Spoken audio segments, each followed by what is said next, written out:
Marcus Whitmore came home at 3 in the morning. Nobody expected him.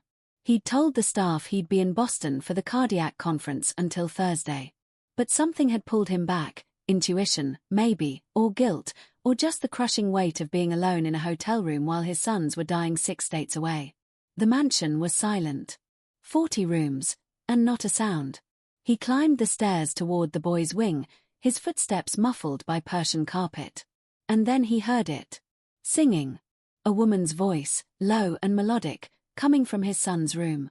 He moved faster, his heart suddenly pounding.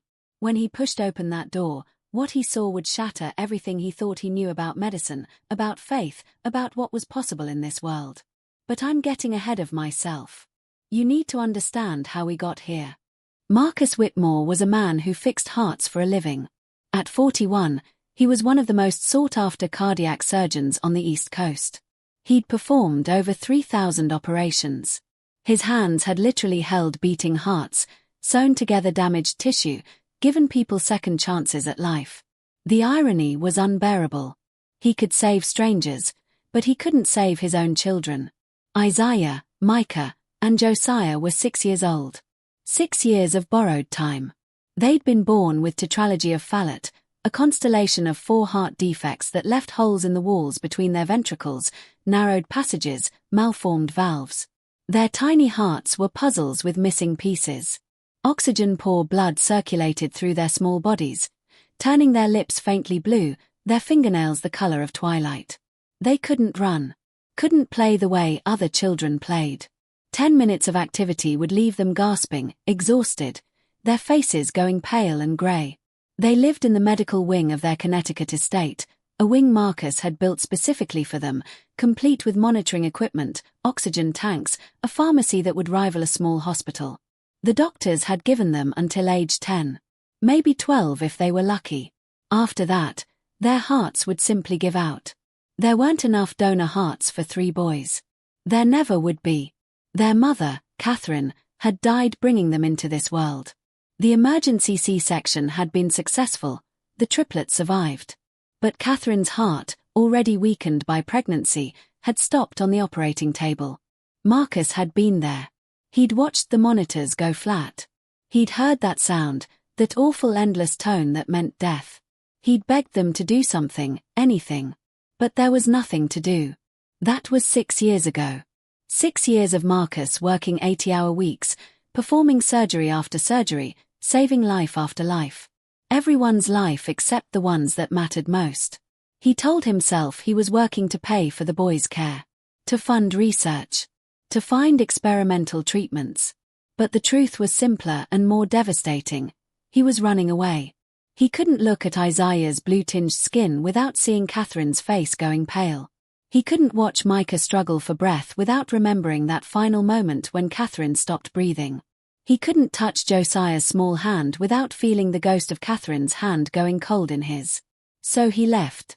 He traveled to conferences, consulted on complex cases, buried himself in other people's emergencies. He had a full-time medical staff for the boys, nurses, physical therapists, tutors. They didn't need him. They had everything money could buy. Everything except time. And everything except a father who could bear to be in the same room with them. Before we continue, I need you to do something for me. Hit that subscribe button. Click the like. And tell me in the comments where in the world you're watching from. Because I believe this story found you today for a reason. Maybe you're struggling with something impossible. Maybe you've lost hope. Maybe you're running from something you can't face. If that's you, stay with me. Because what happened in that house in Connecticut would challenge everything the medical establishment thought they knew about healing. The boys had been through 17 nannies in 6 years.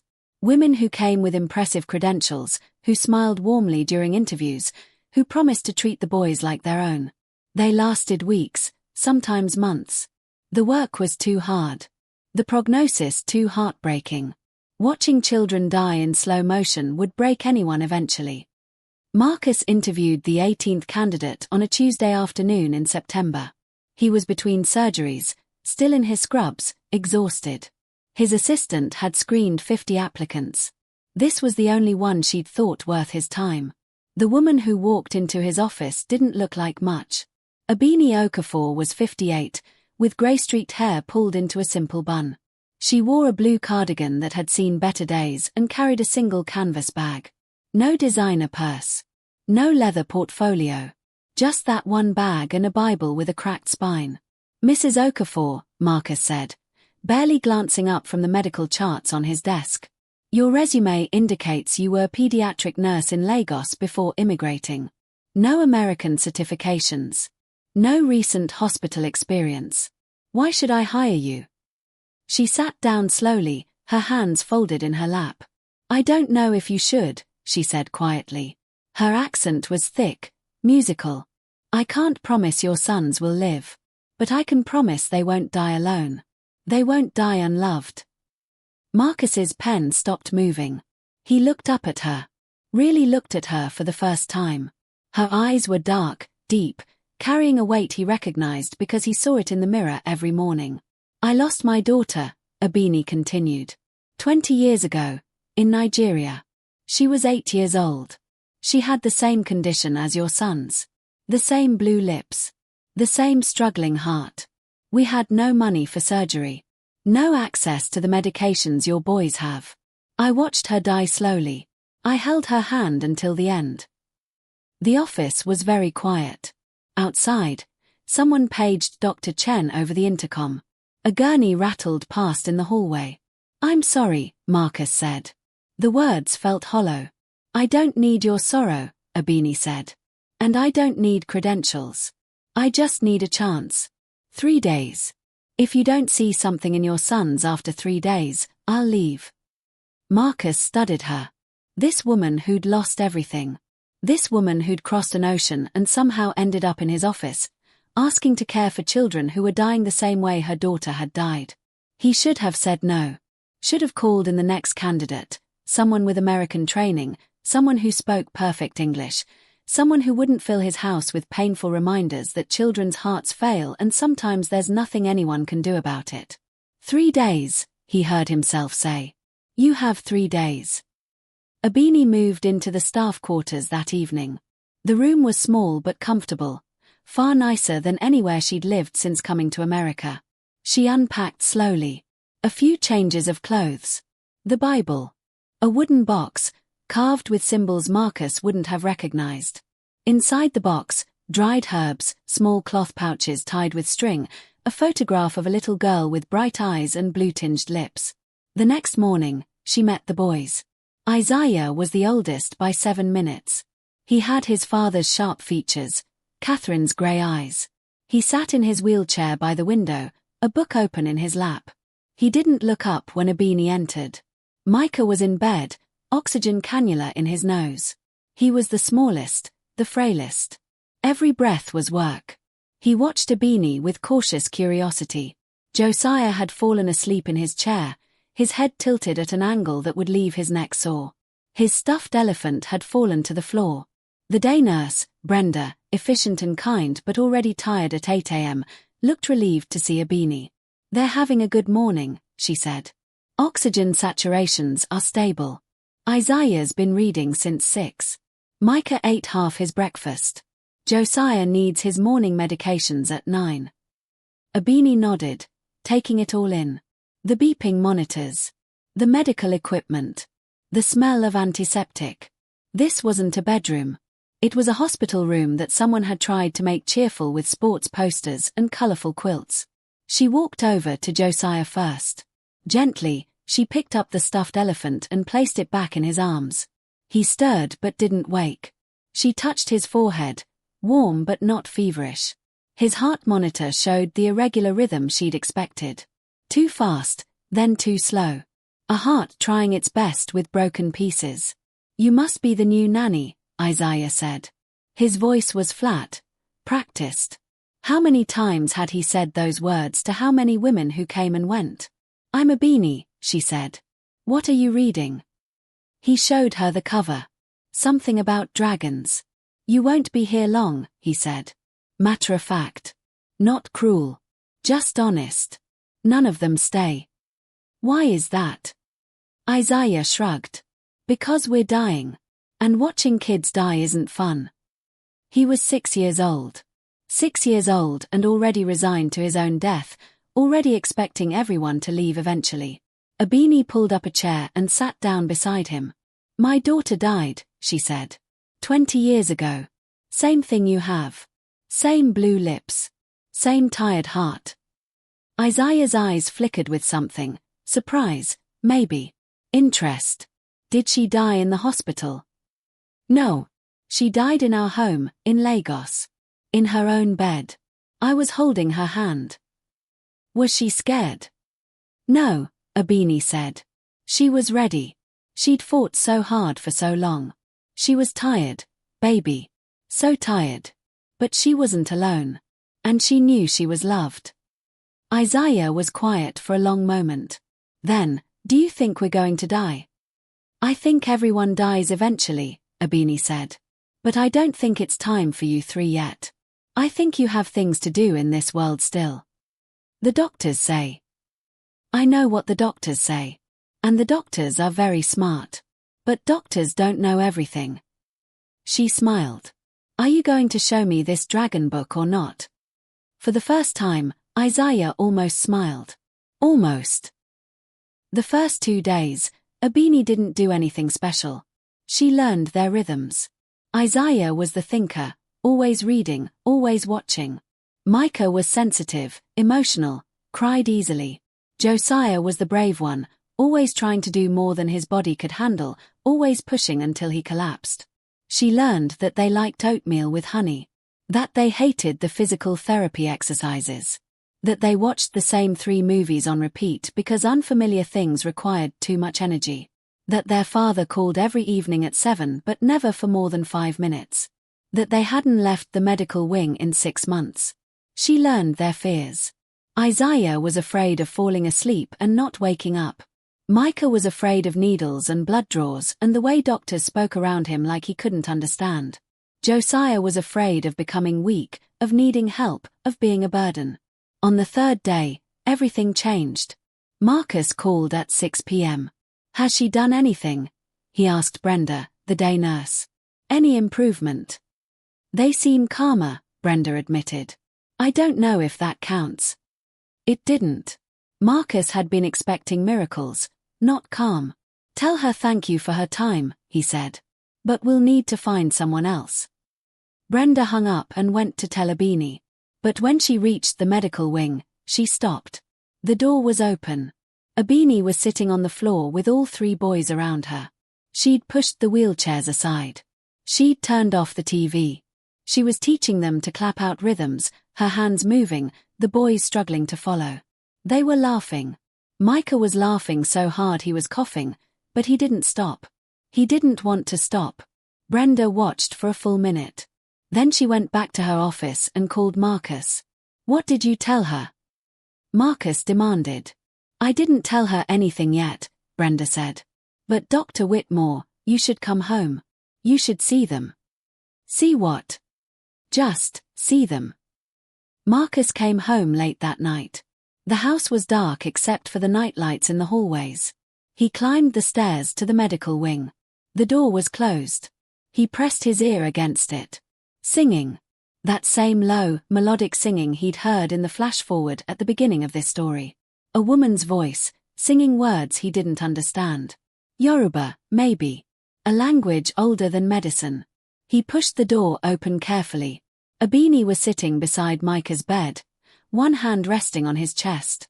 Micah was asleep, breathing easier than Marcus had seen in months. Isaiah and Josiah were also asleep, their monitors beeping in their irregular rhythms. Abini looked up. She didn't seem surprised to see Marcus.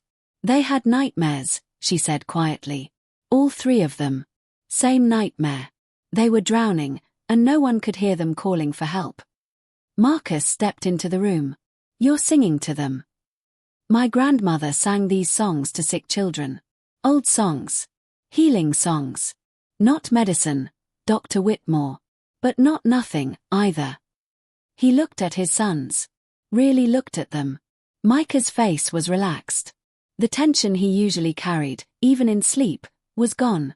His fingers were curled loosely around his blanket instead of gripping it white-knuckled. Brenda said they were laughing today, Marcus said. They were. Isaiah told his brothers a joke about a dragon. It wasn't even funny, but they laughed anyway. Because they're 6, and 6-year-olds laugh at silly things when they feel safe enough to laugh. Marcus's throat tightened. When was the last time he'd heard them laugh? Stay, he said. The word came out rough. Please.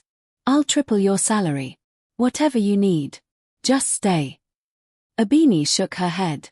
I don't need triple salary, Dr. Whitmore. I need you to come home sometimes. These boys don't need another nurse. They have plenty of nurses. They need their father.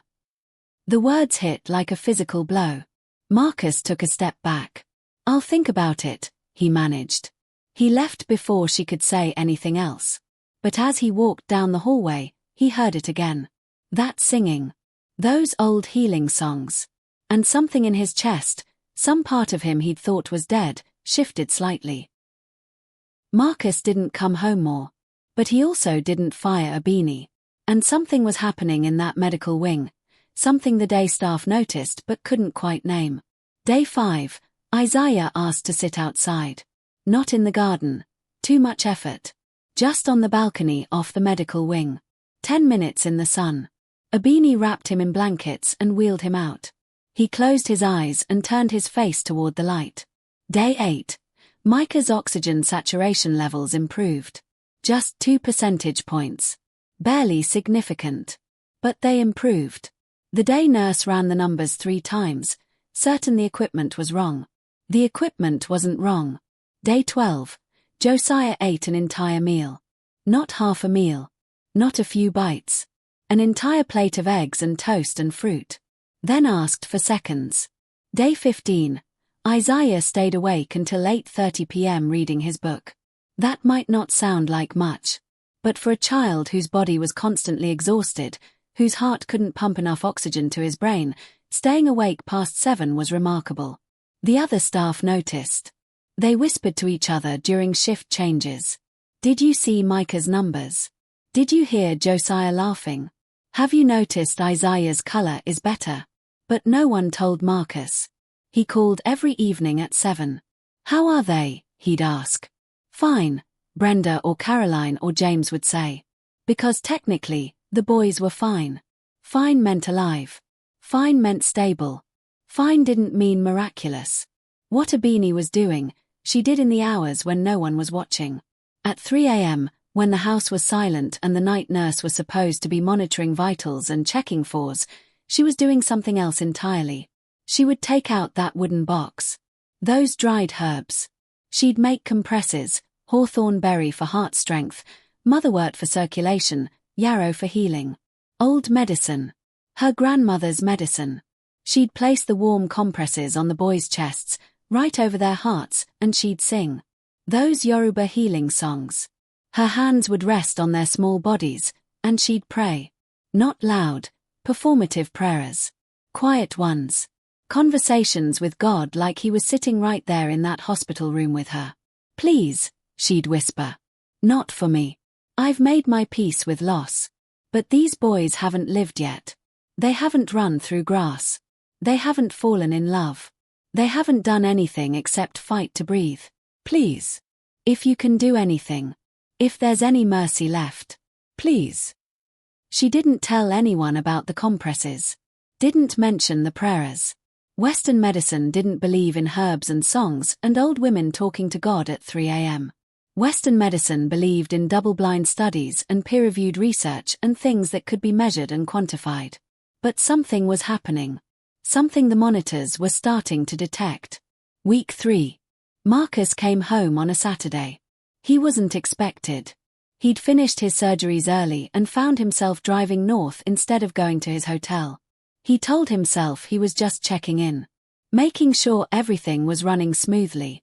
He arrived at 2 p.m. The house was quiet. He climbed the stairs to the medical wing. The door was open. All 3 boys were on the floor. Not in wheelchairs. Not in beds. On the floor. On a blanket Abini had spread out, doing stretches. Gentle ones. Abini was guiding them through movements, her voice calm and encouraging. Good, Micah. Feel that stretch in your back. Breathe into it. That's it. Josiah was on his hands and knees, attempting something that looked like a modified cat-cow stretch. His arms were shaking with effort, but he was doing it. Isaiah was lying on his back, knees pulled toward his chest. His face was red with effort, but he was smiling. Marcus stood in the doorway, frozen. This wasn't possible. These boys could barely sit up without assistance. They hadn't been on the floor, hadn't done physical therapy like this, since they were 3 years old. The risk was too great. Their hearts couldn't handle it. But there they were. Moving. Breathing. Alive. Abini looked up and saw him. Her expression didn't change. Dr. Whitmore, she said calmly. You're home early. What? His voice cracked. He tried again. What are you doing? Gentle movement. Their bodies are getting stronger. They're ready for more than just sitting still. Stronger. The word came out sharp, almost angry. These boys have holes in their hearts. Their cardiovascular systems are compromised. This kind of activity could kill them. Dad. Josiah looked up, his face bright with pride. Watch. I can do 5. Before Marcus could stop him, Josiah pushed up into child's pose, then lowered back down. Up. Down. Up. Down. 5 times. His arms shook. His breathing was hard. But he did it. Then he collapsed on the blanket, gasping but grinning. Did you see? 5. Marcus felt his knees go weak. He grabbed the doorframe. This was impossible. Every doctor had said the same thing. The boys' hearts couldn't support this level of activity. The tissue damage was permanent. They would only get weaker, not stronger. But Josiah had just done 5 push-ups. Modified, assisted, but 5. How long has this been happening? Marcus asked. His voice was barely a whisper. 2 weeks, Abini said.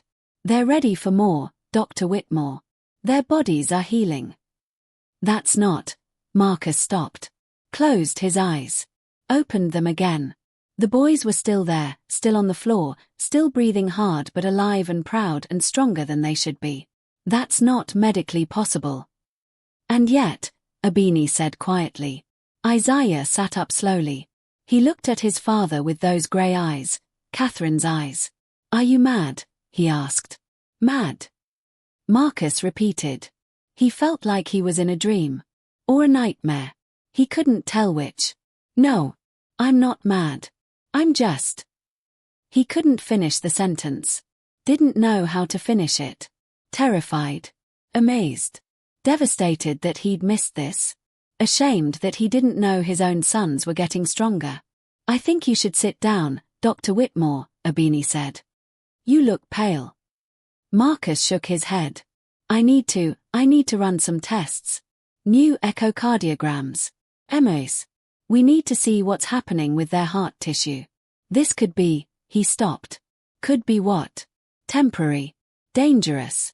A final surge before they declined. Or could it be healing? Real, impossible healing? I'll schedule the tests, he said. His voice sounded strange to his own ears. Distant. Clinical. Next week. We'll do a full cardiac workup on all 3 of them. He left before anyone could respond. Walked down the hallway, down the stairs, out to his car. He sat in the driver's seat, hands on the steering wheel, and tried to breathe. His sons were getting stronger. Medical science said that was impossible. But he'd just watched Josiah do push-ups. He'd seen Micah stretching. He'd watched Isaiah sit up without assistance. Marcus pulled out his phone and called his colleague, Dr. Sarah Chen, the pediatric cardiologist who'd been consulting on the boy's case for years. Sarah, he said when she answered. I need you to see something. Can you come to my house tomorrow? Marcus. Is everything okay? I don't know, he said honestly. I really don't know. Dr. Chen arrived Sunday morning with her portable ultrasound equipment. She was skeptical. Marcus could see it in her face, but she was thorough. She examined all 3 boys, running scans, checking vitals, asking questions. The boys were cooperative. They knew Dr. Chen. They'd seen her every 3 months since they were born. After 2 hours, Dr. Chen asked to speak with Marcus alone. They went to his study. She closed the door. "Marcus," she said carefully, "I don't know how to tell you this." His heart stopped. "What? Are they worse? Is something? They're better." She said it like she didn't believe her own words. "Significantly better. Their ejection fractions have improved. The oxygen saturation levels are up across the board. There's evidence of..." She paused, shaking her head. "This is going to sound insane." "Say it." "There's evidence of tissue regeneration. New cardiac muscle growth. The ventricular septal defects, the holes, they're smaller. Not closed, but smaller." "Marcus, that doesn't happen.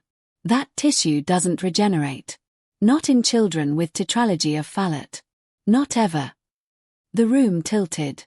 Marcus sat down heavily. "You're certain?" "I ran every scan twice. I thought my equipment was malfunctioning. But it's not. Whatever is happening in those boys' bodies, it's real. And it's medically impossible." "What do I do?" Marcus asked. "What do I tell them?" "I don't know," Dr. Chen admitted. "But Marcus, you need to figure out what changed. What are you doing differently? New medications? New treatments? Because if we can replicate this, if we can understand the mechanism..." She trailed off, the implications hanging in the air. After she left, Marcus sat in his study for a long time. Then he went back upstairs to the medical wing. Abini was reading to the boys.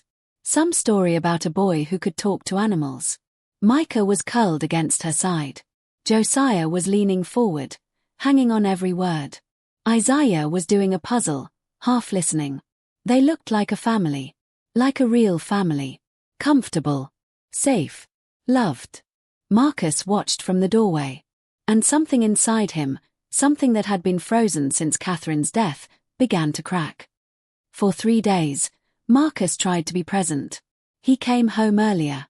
He ate dinner with the boys. He read to them before bed, awkwardly at first, stumbling over the words, forgetting which voices went with which characters. But he tried. The boys were careful around him. Polite. They called him Dad and answered his questions and showed him their drawings and puzzle completions. But there was a distance. An invisible wall. They were performing for him, not with him.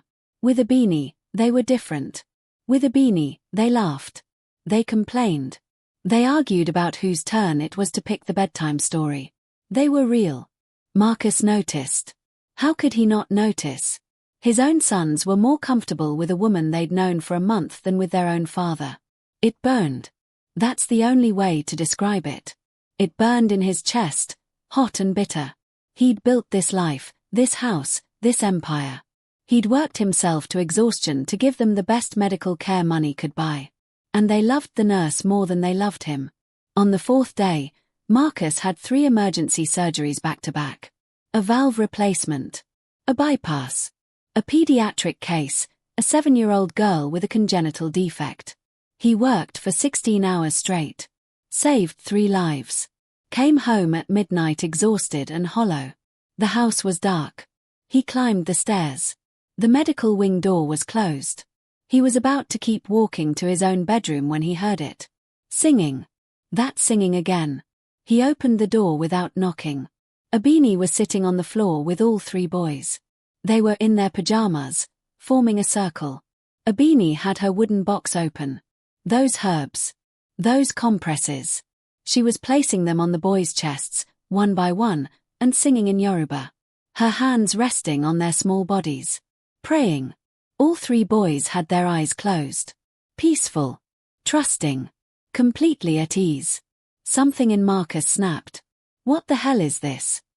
His voice exploded across the room like a gunshot. The singing stopped. Instantly. The boy's eyes flew open. "Dr. Whitmore," Abini began. "What are you doing to my sons?" Marcus strode across the room. He picked up one of the compresses. It was warm, damp, smelling of herbs and earth. What is this?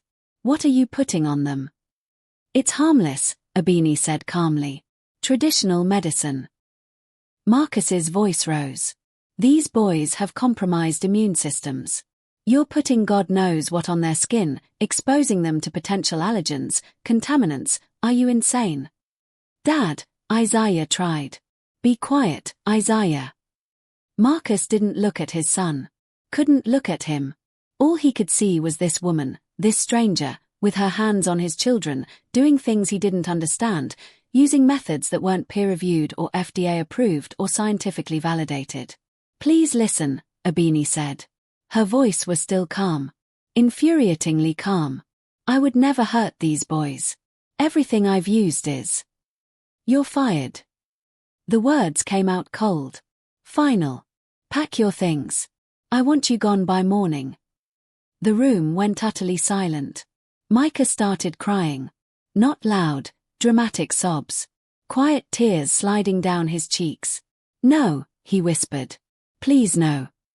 Dad, wait. Josiah tried to stand up, wobbled, fell back down. You can't fire her. She's helping us. We're getting better. That's enough. Marcus's hands were shaking. He clenched them into fists. All of you, get back in your beds. Now. Dr. Whitmore, Abini said quietly. Can we talk? Privately. Let me explain. There's nothing to explain. You've been treating my sons with unregulated herbs, performing some kind of ritual, using faith healing instead of medicine. This stops now. He turned to face her. You took advantage of my absence. Of my son's desperation. That's unconscionable. Abini stood slowly. She was smaller than Marcus, but somehow she didn't seem small. Your sons are healing, she said. You saw the scans. Dr. Chen confirmed it. Their hearts are growing stronger. How can you? I don't know what's causing the improvement. Maybe it's spontaneous remission. Maybe the previous scans were wrong. But it's not because you put herbs on their chests and sang songs. Marcus's voice dripped with contempt. That's superstition. That's dangerous. And I won't allow it in my house. Miss Abini. Isaiah's voice was small. Don't go. Please. Marcus looked at his son. Really looked at him for the first time since entering the room. Isaiah's face was pale. His hands were trembling. He looked terrified. And Marcus realized, Isaiah wasn't afraid of being sick. He was afraid of losing Abini. The realization should have made Marcus softer. Should have made him reconsider. Instead, it made him angrier. Colder. Abini, pack your things, he said. I'll have my assistant prepare your final paycheck. You'll receive a generous severance. But I want you out of this house by sunrise. Abini looked at the boys. All three of them were crying now. Even Josiah, the brave one. Silent tears running down his blue-tinged cheeks. I'm sorry, she whispered to them. I'm so sorry.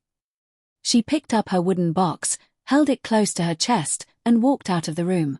She didn't look at Marcus as she passed him. Didn't say another word. The door closed behind her. Marcus stood there with his three sons. All of them crying. All of them looking at him like he was a monster. You had to ruin it, Isaiah said. His voice was flat. Dead. We were getting better. We were happy. And you ruined it. Isaiah, I'm protecting you. We don't need protection. Josiah shouted. We need her.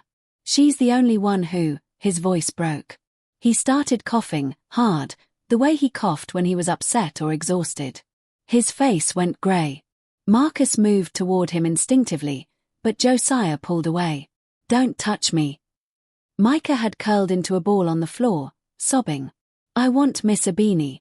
I want her back. Please bring her back. Marcus looked at his sons. His three sons who were falling apart in front of him. And he didn't know what to do. Didn't know how to fix this. He could fix hearts with a scalpel and sutures, but he couldn't fix this. Get in your beds, he said quietly. It's late. None of them moved. Now. Slowly, defeated, they obeyed. Isaiah wheeled himself to his bed. Josiah crawled into his, too exhausted to do anything else. Micah had to be helped up by Marcus, and he went rigid when Marcus touched him, pulling away the moment he could. Marcus turned off the lights. "We'll talk in the morning," he said. No one answered. He closed the door and stood in the hallway. His hands were still shaking. His heart was pounding. He'd done the right thing. Of course he'd done the right thing. Those herbs, that ritual, it was dangerous. Unscientific. It could have hurt them. But then why did he feel like he'd just destroyed something irreplaceable? The next morning, Marcus woke early. He'd barely slept. He went to check on the boys. They were awake. All three of them. Sitting in their beds, silent. Their breakfast trays sat untouched. "You need to eat," Marcus said. "We're not hungry," Isaiah said. "Isaiah. She saved our lives." Isaiah's voice was quiet but hard as steel. "You know that, right? We were dying. Every day, we were a little bit more dead. And then she came, and we started getting better. Our hearts started working. We could breathe. We could move. We were becoming alive again." Marcus opened his mouth. Closed it. "She lost her daughter," Micah said. His voice was hoarse from crying. "She told us. Her daughter had what we have. And she died. Miss Abini held her hand when she died. And then she came here. To us. To give us what her daughter never got. A chance."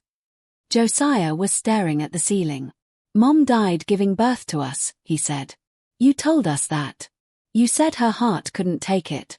You said she knew the risk but she wanted us anyway." Marcus felt something twist in his chest. "Yes. That's true.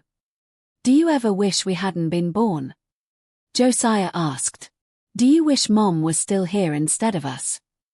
The question hit like a physical blow. Marcus actually stepped backward. "No. Josiah, no." "Because it feels like you do," Josiah continued. His voice was steady. Too steady for a 6-year-old. "You're never here. You never want to be with us. The only time you pay attention is when you're mad or scared. And now the one person who actually wanted to be with us, who made us feel like we mattered, you made her leave." "You matter to me," Marcus said. His voice cracked. "You're my sons. You're everything to me." "Then why does it feel like we're nothing?" Isaiah asked. The silence that followed was devastating. Marcus stood there, in the medical wing he'd built for his sons, surrounded by equipment he'd purchased to keep them alive, looking at 3 boys who were alive but felt unloved. And he realized, Isaiah was right. He'd given them everything except himself. He'd hired the best nurses, the best doctors, bought the best equipment. But he'd never given them what they actually needed. He'd been so busy running from his grief that he'd abandoned his children. And when someone finally showed up who loved them, who made them feel alive, he'd driven her away because it hurt too much to watch. Because seeing his sons heal with someone else felt like proof of his own failure. "I'm sorry," he whispered. "I'm so sorry." "Sorry doesn't bring her back," Isaiah said. Abini had left before sunrise. No forwarding address. No phone number. Marcus's assistant had prepared the severance check, but Abini hadn't picked it up. She'd simply vanished. Marcus tried calling the staffing agency that had sent her. They had no information. Her previous address was a shelter. She'd moved out months ago. The phone number on file was disconnected. He'd driven her away without even knowing how to find her. The boys stopped eating. 3 days passed, and they picked at their food but finished nothing. Their improvement plateaued, then began to reverse. Micah's oxygen saturations dropped 2 points. Josiah's energy levels plummeted. Isaiah retreated into silence, reading his books but no longer laughing at the funny parts. The day nurse, Brenda, pulled Marcus aside. "They're heartbroken," she said bluntly. "Literally heartbroken. I've been doing this for 30 years, Dr. Whitmore. I've seen sick children rally and decline. This is different. They've given up." "What do I do?" Marcus asked. He sounded desperate because he was desperate. "Find her," Brenda said. "Bring her back. Apologize. Do whatever it takes." Marcus tried. He drove to every shelter in the tri-state area. Every church. Every Nigerian community center. He showed Ebini's photo, the one from her employment file. Have you seen this woman? She's a nurse. From Lagos. She carries a wooden box and a Bible held together with tape. No one had seen her. Or if they had, they weren't telling him. He hired a private investigator. The man came back 3 days later. She's either left the state or she doesn't want to be found, he said. Maybe both. Marcus sat in his study, staring at nothing. His phone rang, another patient, another emergency, another person whose life he could save. He didn't answer it. At the house, the boys were creating something. Micah was drawing pictures, crude crayon drawings of a woman with kind eyes. Isaiah was writing letters in his careful child's handwriting. Josiah was making a chain out of construction paper, each link a different color. What are you doing? Brenda asked. Messages for Miss Ebini, Micah said. For when Dad finds her. So she knows we want her back. What if your dad can't find her? He has to, Josiah said fiercely. He has to. Brenda looked at the growing pile of papers. Letters. Drawings. Paper chains. A 6-year-old's desperate attempt to bring back the woman who'd made them feel alive. She took a photo with her phone and texted it to Marcus. No words. Just the image. Marcus stared at that photo for 10 minutes. His son's artwork. Their pleas.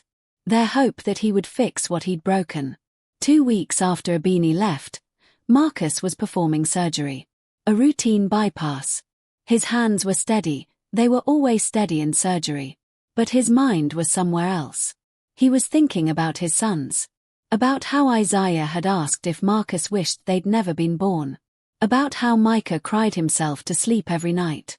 About how Josiah had stopped trying to do his exercises because what was the point? Dr. Whitmore. The surgical nurse was looking at him. Are you ready for the next step? He blinked. Focused. Yes. Sorry. Continue. But after the surgery, he stood in the scrub room and looked at his hands. These hands that had saved thousands of lives. These hands that couldn't save his own children. Not from their disease. Not from their loneliness. Not from the damage he'd inflicted by pushing away the one person who could reach them. He pulled off his surgical cap and made a decision. That night, Marcus went to the Nigerian church in Queens. He'd been there twice before, asking about Ebini. Each time, the pastor, a kind man named Samuel, had told him gently that he knew no one by that name.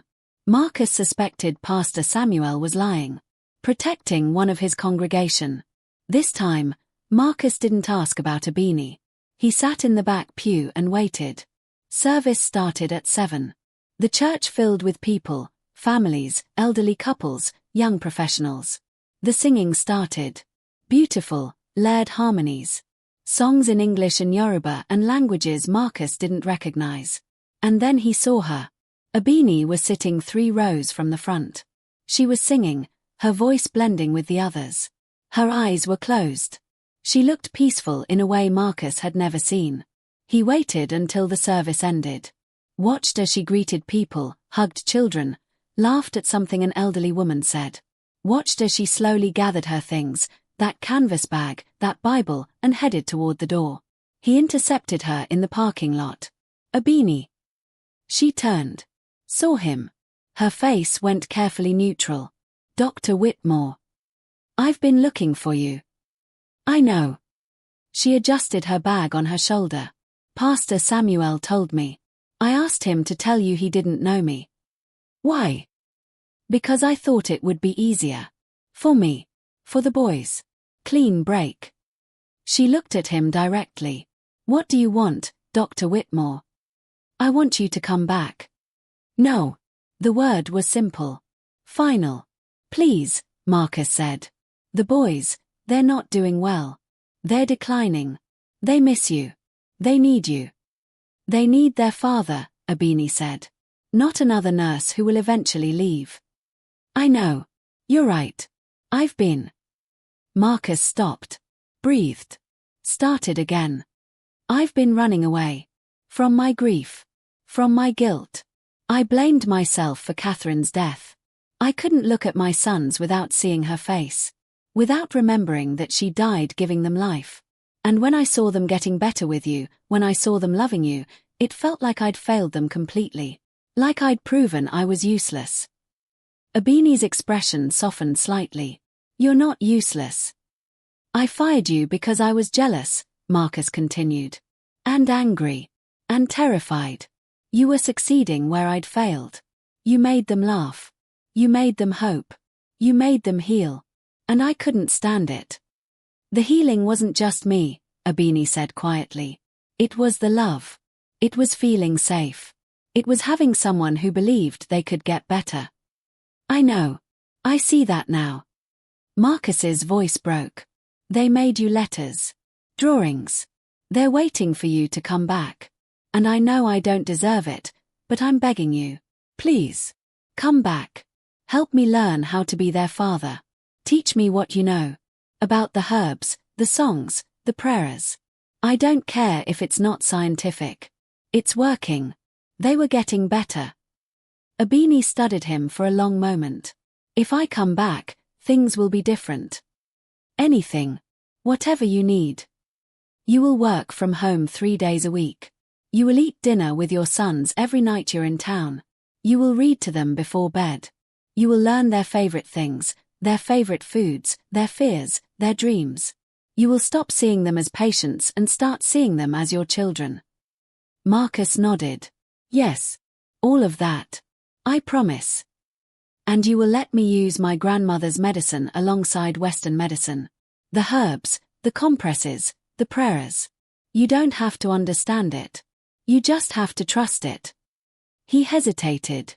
Every fiber of his scientific training screamed against it. But his sons were dying without her. They'd been healing with her.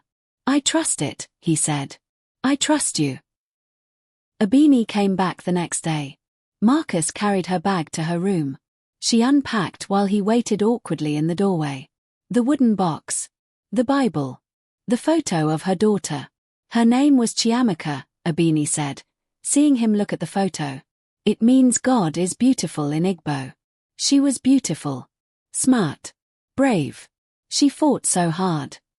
I'm sorry you lost her, Marcus said. I'm sorry you almost lost your sons because you were too afraid to love them, Abini replied. Not cruel.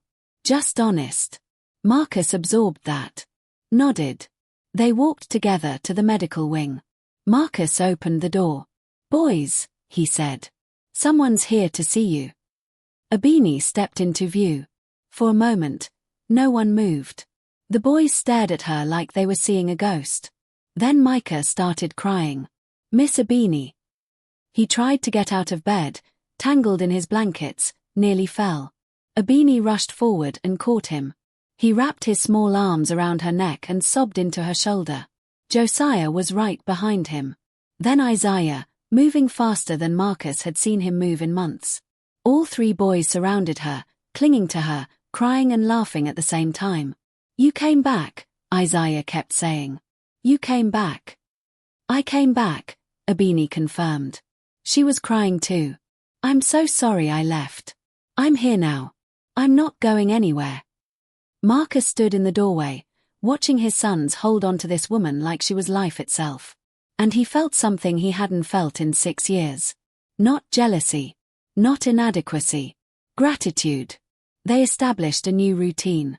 Marcus worked from home 3 days a week. On those days, he was in the medical wing by 7 a.m. He helped the boys with their morning medications. He learned how to adjust Micah's oxygen levels. He did the physical therapy exercises with them, the gentle stretches, the modified movements. Abini taught him about her grandmother's medicine. The hawthorn berry was for heart strength, she explained. The motherwort improved circulation. The yarrow promoted healing. I don't know the science, she admitted. I just know what my grandmother taught me. And I know it helped Chiamaka stay comfortable. It didn't save her. But it gave her good days among the hard ones. And you think it's helping my sons? I think the herbs help. I think the prayers help. But mostly, I think love helps. Feeling safe helps. Having hope helps. She smiled. Maybe that's the real medicine. Marcus started joining the 3 a.m. sessions. He watched as Abini placed the warm compresses on the boys' chests as she sang those old healing songs. And slowly, hesitantly, he began to learn the words. His pronunciation was terrible. His singing voice was worse. But he tried. The boys noticed. How could they not notice? Their father, the famous cardiac surgeon, sitting on the floor at 3 a.m., singing words he didn't understand, praying prayers he wasn't sure he believed in. "Why are you doing this, Dad?" Josiah asked one night. "Because it's working," Marcus said simply. "And because I should have been here all along." 6 weeks after Abini returned, Marcus scheduled comprehensive cardiac workups for all 3 boys. Dr. Chen came to the house with her team. The results were impossible. "The ventricular septal defects have reduced by 40%, Dr. Chen said. She was staring at the scans like they were written in a foreign language. "The pulmonary stenosis has improved. The overriding aorta has shifted back toward normal positioning. The right ventricular hypertrophy is resolving." In English, Marcus asked. "The holes in their hearts are closing. The structural defects are correcting themselves." "Marcus, this doesn't happen. Not spontaneously. Not in children with tetralogy of Fallot. This is impossible." Marcus supplied. "Miraculous," Dr. Chen finished. "I've been a pediatric cardiologist for 23 years. I've never seen anything like this. Not even close." She ran additional tests. Blood work. Genetic screening. Trying to find some scientific explanation. Some medication interaction. Some previously undetected genetic factor. There was nothing. No explanation. Just 3 boys whose hearts were healing in a way that shouldn't be possible. Dr. Chen sat down with Marcus in his study. "What changed?" she asked. "What are you doing differently?" Marcus thought about how to answer. About the herbs and prayers and 3 a.m. singing. About the nurse who'd lost her daughter and somehow found the strength to love his sons. About learning to be present. About choosing hope over despair. "We're loving them," he said finally. "We're just loving them." Dr. Chen looked at him like he was speaking another language. But she didn't argue. How could she argue with results like these? 3 months after Abini returned, Marcus did something he hadn't done in 6 years. He took his sons outside.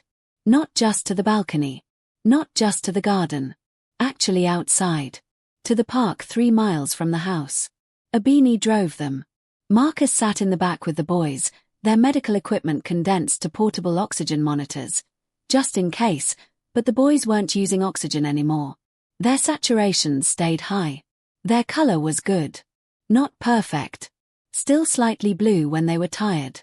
But so much better than before. At the park, Marcus helped them out of the van. They stood on the grass, blinking in the bright autumn sunlight. Other children were playing on swings, climbing jungle gyms, running in ways Marcus's sons couldn't run.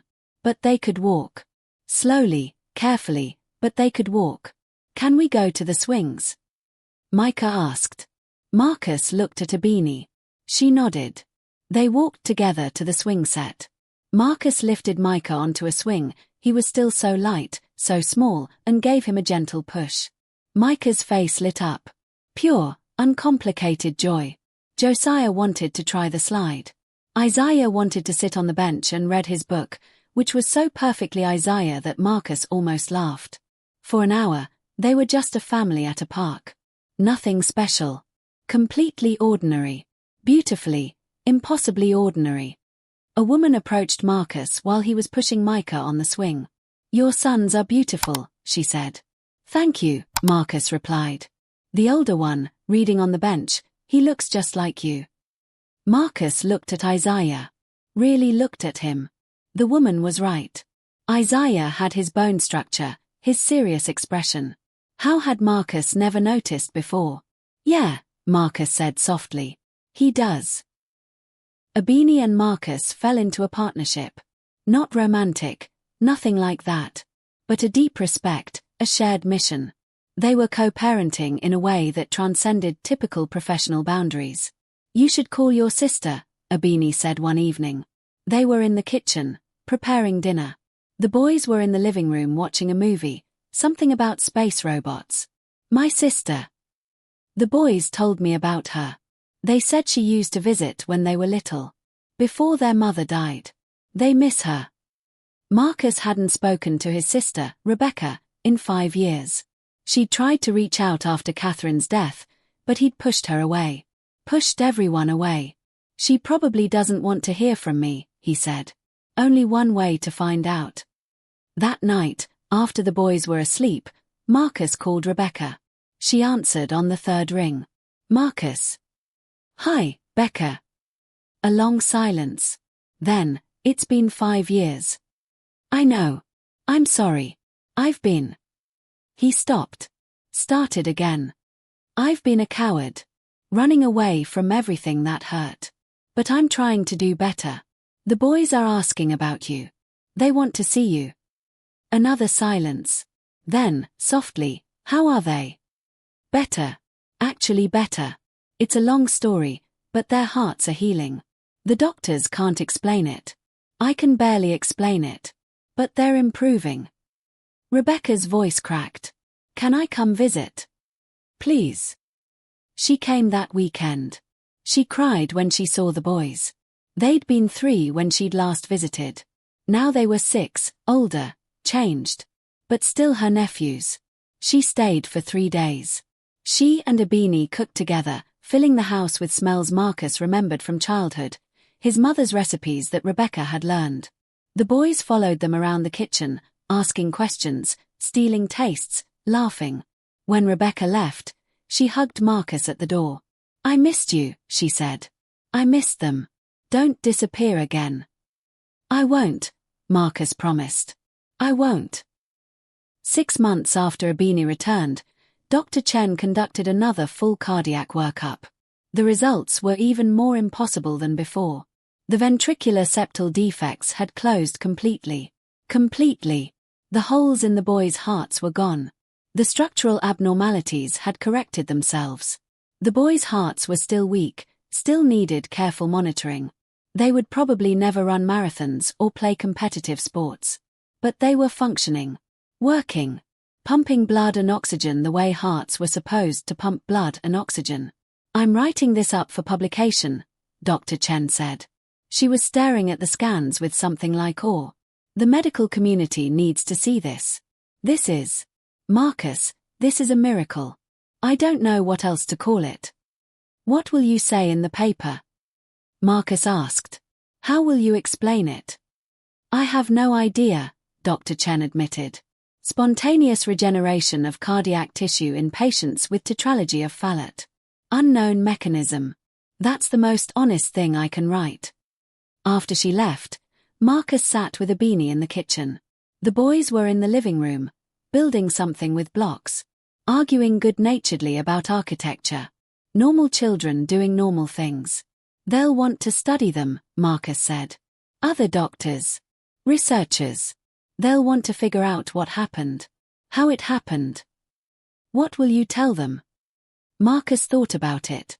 About the herbs and songs. About the 3 a.m. prayers. About the power of love and hope and a woman who'd lost her daughter but found the strength to save someone else's sons. "I'll tell them the truth," he said finally. "That I don't know. That medicine can't explain everything. That sometimes healing happens in ways we don't understand." Abini smiled. "That's a good answer." 8 months after Abini returned, Marcus took the boys to the beach. It was Micah's idea. He'd been reading a book about the ocean. Wanted to see it for himself. Wanted to put his feet in the water. They drove to the coast on a Saturday morning. Marcus and Abini and the 3 boys. No medical equipment except a basic first aid kit. No oxygen tanks. No emergency protocols. Just a family going to the beach. The boys had never seen the ocean before. They stood at the edge where the waves met the sand, their eyes wide. "It's so big," Josiah whispered. "Can we go in?"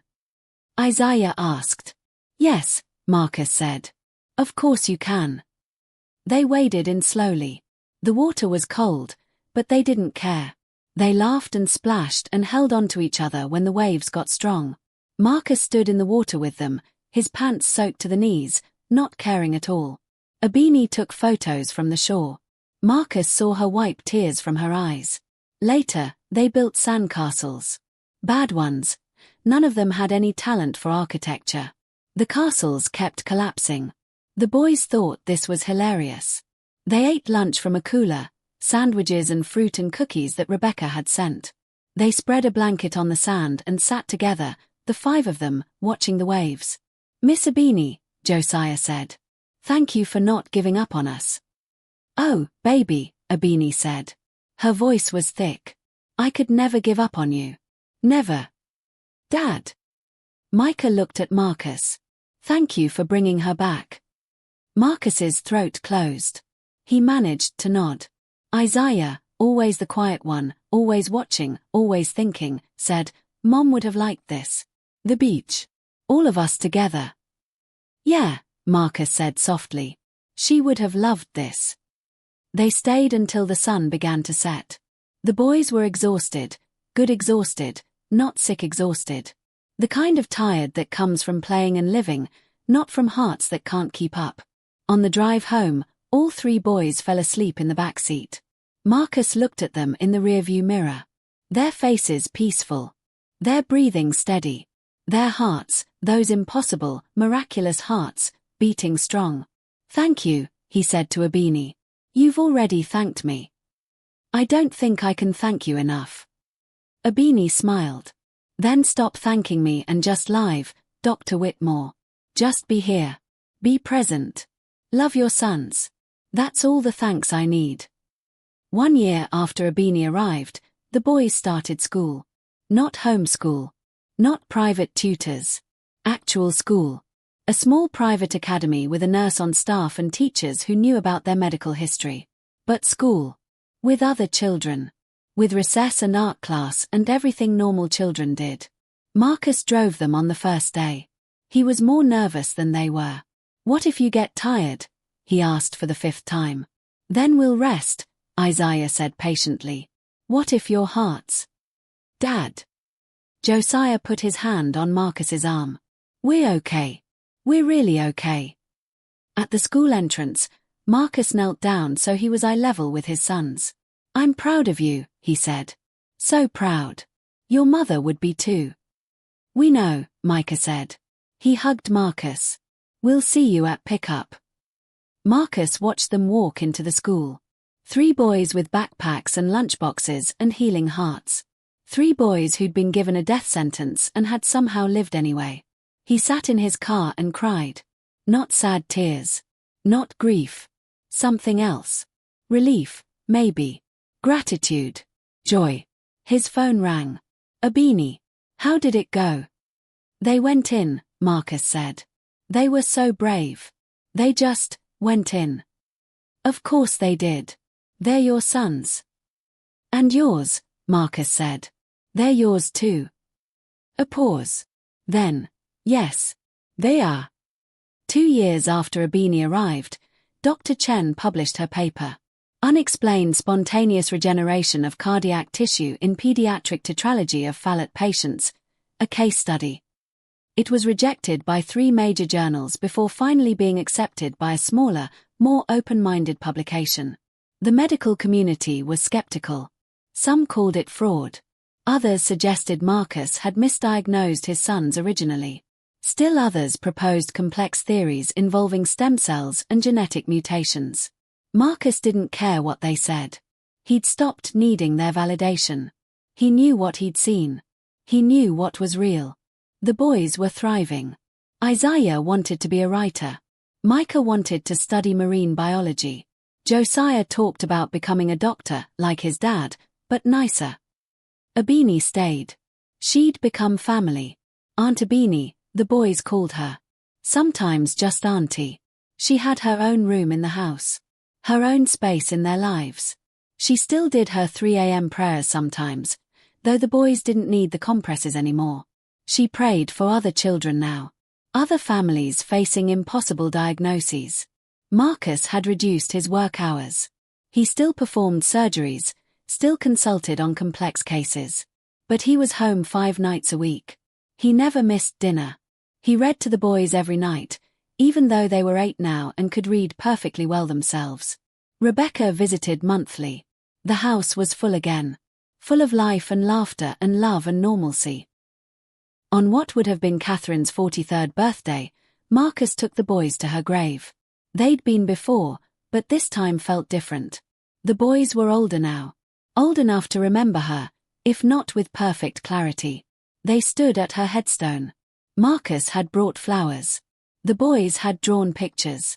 "Hi, Mom," Isaiah said. He knelt and placed his drawing at the base of the stone. It was a picture of their family: Marcus, the 3 boys, Abini, Rebecca. "We're doing good. Really good." "My heart is working right," Micah added, placing his drawing beside Isaiah's. "The doctors say it's impossible, but I don't care. It works."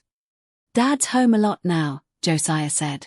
"He makes terrible pancakes, but we eat them anyway. Auntie Abini's teaching him to cook better." Marcus stood there, looking at his wife's name carved in granite. "I'm sorry it took me so long," he said quietly. "To learn how to be their father. To learn how to live without you. But I'm trying now. I'm really trying." A breeze stirred the trees overhead. The boys stood close to Marcus, their hands in his. "Do you think she can see us?" Micah asked. "I think so," Marcus said. "And I think she's proud of you. All 3 of you." "All 4 of you," Abini said gently. She'd hung back, giving them space, but now she stepped forward. "She's proud of you too, Marcus. For finding your way back." 3 years after Abini arrived, the boys organized a surprise party for her birthday. They'd saved their allowance, planned the menu, invited people from church. Marcus helped, but it was the boys' project. When Abini walked into the kitchen that evening, 60 people shouted surprise. She burst into tears. Pastor Samuel was there. Half the church choir. Neighbors. The day nurse, Brenda. Dr. Chen. Even Rebecca had driven up from the city. The boys had made a video. Photos of Abini from the past 3 years, reading to them, cooking with them, sitting on the floor during their 3 a.m. sessions. Photos of them at the beach, at school, at the park. A slideshow of healing. At the end, the 3 boys appeared on screen together. "Miss Abini," Isaiah said. "You saved our lives." "Not just our hearts," Micah added. "Our whole lives." "We love you," Josiah finished. "So much." The room was silent except for the sound of people crying. Abini wiped her eyes. "You saved my life too," she said to the boys. To the room. To everyone. "After Chiamaka died, I thought my life was over. I thought I'd lost my purpose. But God brought me to you 3. And you gave me a reason to keep going. You reminded me that love doesn't end. It just changes form." She pulled the boys into a hug. All 3 of them, wrapped in her arms, safe and loved and alive. Marcus stood at the edge of the room, watching his family. His impossible family. His miraculous family. And he thought about the verse Abini had once quoted to him, from the book of Psalms. "He heals the broken-hearted and binds up their wounds." He'd thought that meant physical healing. Medical miracles. Hearts that regenerated and lives that were saved. But now he understood. The healing was bigger than that. It was about broken families becoming whole. It was about grief transforming into hope. It was about learning that sometimes the cure for impossible things is simply this: love, faith, presence, and the courage to try. 5 years after Abini arrived, Marcus stood in his son's room. They were 10 years old now. The age the doctors had said they wouldn't reach. They were asleep in their beds. No medical equipment. No oxygen monitors. Just 3 boys sleeping peacefully. Their hearts, those miraculous hearts, beating steadily. Strongly. Marcus still couldn't explain what had happened. Dr. Chen had published 3 more papers, each one trying to document the inexplicable. Other doctors had requested to study the boys. Marcus had refused. His sons weren't lab specimens. They were children who'd been given a second chance, and he wasn't going to waste it by letting them be poked and prodded and analyzed. He knew what the medical establishment would say. Spontaneous remission. Misdiagnosis. Statistical anomaly. They would find a scientific explanation eventually. They always did. But Marcus knew better. He'd been there. He'd watched the transformation. He'd seen the power of love and faith and an old woman singing healing songs at 3 a.m. Some things couldn't be explained by science. Some things were just grace. He turned off the light and closed the door quietly. Downstairs, he could hear a beanie humming in the kitchen. That same melody she'd sung that first night he'd come home and found her with his sons. Old songs. Healing songs. Songs that had saved his children's lives and somehow saved his life too.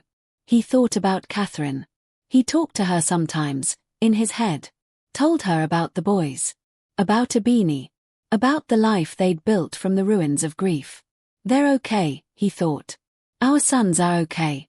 And I'm finally okay too. Outside, the Connecticut stars were bright. Inside, his house was filled with warmth and life. And in that medical wing that was no longer a medical wing but just a bedroom where 3 healthy boys slept, 3 hearts beat in steady rhythm. Impossible hearts. Miraculous hearts. Hearts that had been broken and had somehow, impossibly, healed. Sometimes the most sophisticated medicine in the world isn't enough. Sometimes healing requires something older, something deeper. It requires presence. It requires faith. It requires the courage to love even when love feels impossible. Marcus Whitmore had built an empire on science and precision. But it took a Nigerian nurse with a wooden box and a broken heart to teach him the most important lesson of all, that some miracles can't be measured, some healing can't be explained, and some love is powerful enough to regenerate even the most broken parts of us. The boys are 12 now, by the way. Healthy. Thriving. Still seeing cardiologists regularly, but living full lives. And a beanie. She's still there. Still family. Still singing those old songs when anyone in that house needs healing. Because that's the thing about grace. Once you've experienced it, once you've watched the impossible become possible, you don't forget. You don't go back to living small. You open your hands, you open your heart, and you trust that sometimes, just sometimes, the most powerful medicine in the world is simply this: showing up. Being present. Choosing love when logic says to give up. That's the story. That's the miracle. Not just that 3 boys' hearts healed. But that a broken man learned to be a father. That a grieving woman found purpose in her pain. That a family was built from the ruins of loss. If you're facing something impossible today, if the doctors have given up, if the odds are against you, if you're running out of hope, remember Marcus and his sons. Remember a beanie. Remember that healing comes in forms we don't always recognize. And sometimes, the miracle isn't getting what you want. Sometimes, the miracle is finding who you need. Thanks for watching. Hit subscribe if this story touched you. Drop a comment telling me what impossible thing you're facing, because I believe we all need reminding sometimes that impossible is just a word, not a destiny.